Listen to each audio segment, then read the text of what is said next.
Alaska Airlines Flight 1866 was a scheduled domestic passenger flight that crashed on September 4, 1971, near Juneau, Alaska. The Boeing 727-100 was on its way from Anchorage to Seattle, stopping in Cordova, Yakutat, Juneau, and Sitka along the way. From Anchorage, Alaska, to Seattle, Washington, Alaska Airlines Flight 1866 was a regularly scheduled passenger flight that made several intermediate stops in southeast Alaska. The aircraft was a Boeing 727-100 with U.S. registry N2969G manufactured in 1966.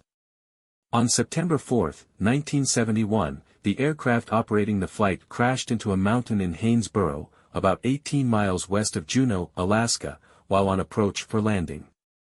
All 111 people aboard were killed. The subsequent investigation found that erroneous navigation readouts led the crew to descend prematurely. No definitive cause for the misleading data was found. It was the first fatal crash involving a jet plane that involved Alaska Airlines, and it remained the deadliest accident involving a single aircraft in American history until Eastern Airlines Flight 66 crashed on June 24, 1975. It is still, however, the worst air disaster in Alaska state history.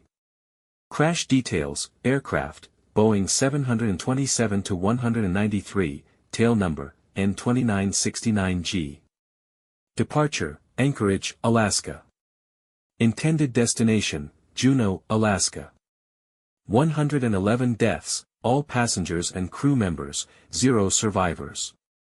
The order of things: the flight departed Yakutat for Juneau, the next scheduled stop. As Flight 1866 approached Juneau, the crew contacted Air Traffic Control for clearance. The flight was cleared for the Localizer Type Directional Aid, LDA, approach to runway 8 at Juneau. The aircraft descended into a valley near Chilkat Range, about 18 miles west of Juneau Airport. At 12:15 p.m. local time, the plane crashed into terrain at 2,500 feet on a mountain, killing everyone on board.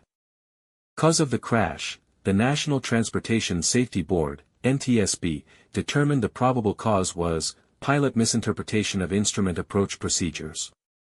Possible miscommunication between the pilots and air traffic controllers regarding their clearance. It was the first fatal accident involving a Boeing 727 and the deadliest air disaster in Alaska at the time. The crash led to improvements in navigation aids and approach procedures for aircraft flying in mountainous regions. Investigation: the U.S. The accident was examined by the NTSB. The cockpit voice recorder, CVR, and flight data recorder, FDR, were recovered from the crash site and read out. The wreckage was examined, and relevant items were taken out for the NTSB and various manufacturers to investigate further. After determining that there were no apparent issues with the crew's qualifications or the aircraft, their investigation focused on the navigational equipment and techniques used for the approach. Both navigation radio receivers on the aircraft were found to be in good working order, and all ground-based navigation stations were likewise operating properly. It was determined from the CVR recording that the crew did not use the navigation radio's audio identification features. Further, they did not use all available navigational aids to help determine their position, though it is noted that the approach they were performing did not specifically require the use of those facilities. In addition, the NTSB found there was potentially a lack of crew coordination between the two pilots in their navigation radio tuning procedures.